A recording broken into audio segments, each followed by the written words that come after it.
These are pictures of a profitable business in North Texas.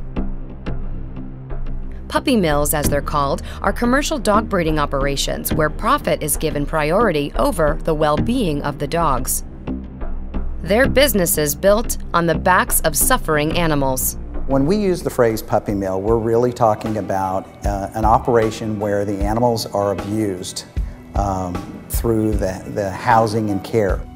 These images were recorded in May. Acting on an anonymous tip, the SPCA of Texas rescued 61 dogs from deplorable conditions at a puppy mill in Tyler, Texas. There was a large amount of dogs in cages, also running around through the house. There was a room, or a laundry room, where there was dogs stacked in wire cages with puppies. Inside those wire cages were feces, urine, their dog food. Some of the dog food was tipped over in their feces. They were having to eat the dog food from the feces.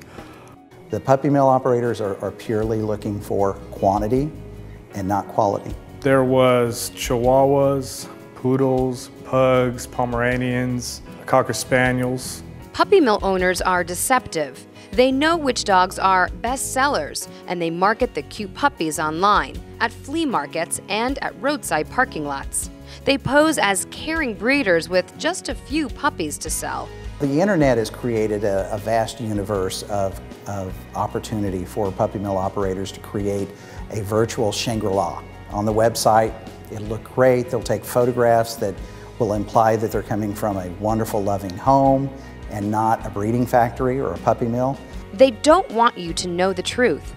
They'll never invite you to their rural property where they keep the dogs in stacked wired cages. Females produce litter after litter until they die of neglect or disease.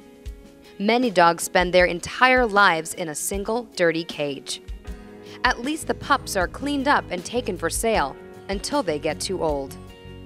SPCA of Texas President James Bias warns if someone is unwilling to have you come to his house to pick up a new puppy, that is cause for concern.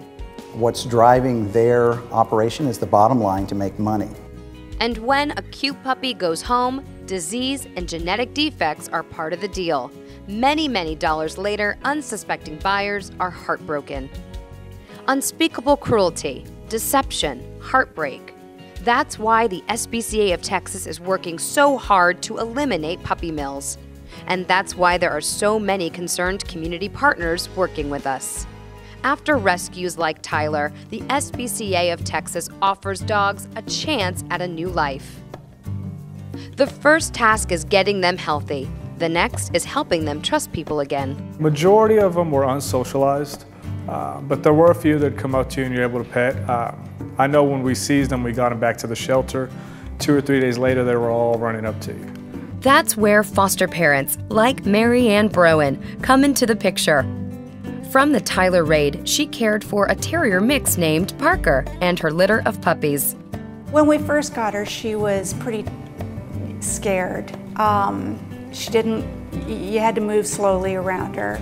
She was real sweet and quiet, but she was, obviously not used to people, and she certainly wasn't used to having the ability to roam around a house or a yard.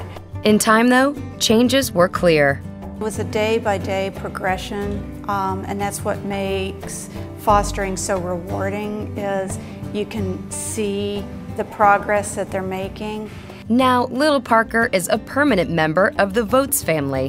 When we got her, she was really shy, but she's opened up a lot. She started attaching to just one person at a time. She'd get used to me, follow me around, but wouldn't really let other people come, and she slowly opened up about a week or 2 afterwards. Thanks to partners like the Votes family, Sweet Parker and her pups got a second chance. And thanks to the SPCA of Texas, the dogs rescued from Tyler never had to suffer another day of abuse. But the Tyler Puppy Mill is just one of hundreds in North Texas, and thousands more female dogs will soon be forced to produce litters for the profitable holiday market. We just need to let folks know they need to be informed so that we can really shut these operations down. The SPCA of Texas needs your partnership.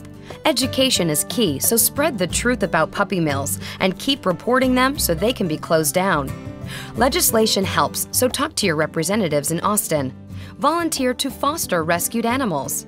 And keep supporting SPCA of Texas through events like Furball, because your contributions make our work possible. On behalf of the animals, thank you for your life-saving partnership.